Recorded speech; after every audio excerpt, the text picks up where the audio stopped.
اواخر 93 كان تعرض وزير الداخليه الاسبق اللي هو حسن الالفي لمحاوله اغتيال جنب وزاره الداخليه في شارع الشيخ ريحان عند كشك سجاير بعد الجامعه الامريكيه. في اثنين واقفين راكبين موتوسيكل، واحد اسمه نزيه نصح راشد والثاني اسمه ضياء الدين محمود. دول كانوا من تنظيم اسمه طلائع الفتح، كان احد التنظيمات التابعه لتنظيم الجهاد الارهابي. والموكب وزير الداخليه داخل على مبنى الوزاره والموتوسيكل بيدخل في موكب وزير الداخليه.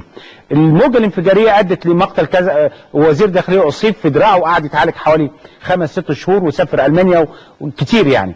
وعدد اصيب من حراسه، والاثنين الارهابيين دول قتلوا.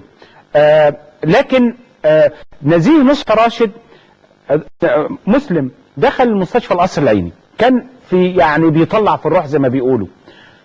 اول ما بدأوا يتكلموا معاه تعرفوا على صورته ان هو ده نزيه، فلقوا معاه بطاقة باسم واحد مسيحي، فبيقولوا له انت، قال له انا كذا. فواحد قال خلاص هاتوا له، خلاص بيطلع في الروح، هاتوا له رجل دين مسيحي عشان يعني. فاول ما قالوا له كده راح نطق الشهادتين، فتعرفوا عليه انه مين؟ نزيه نصحي راشد.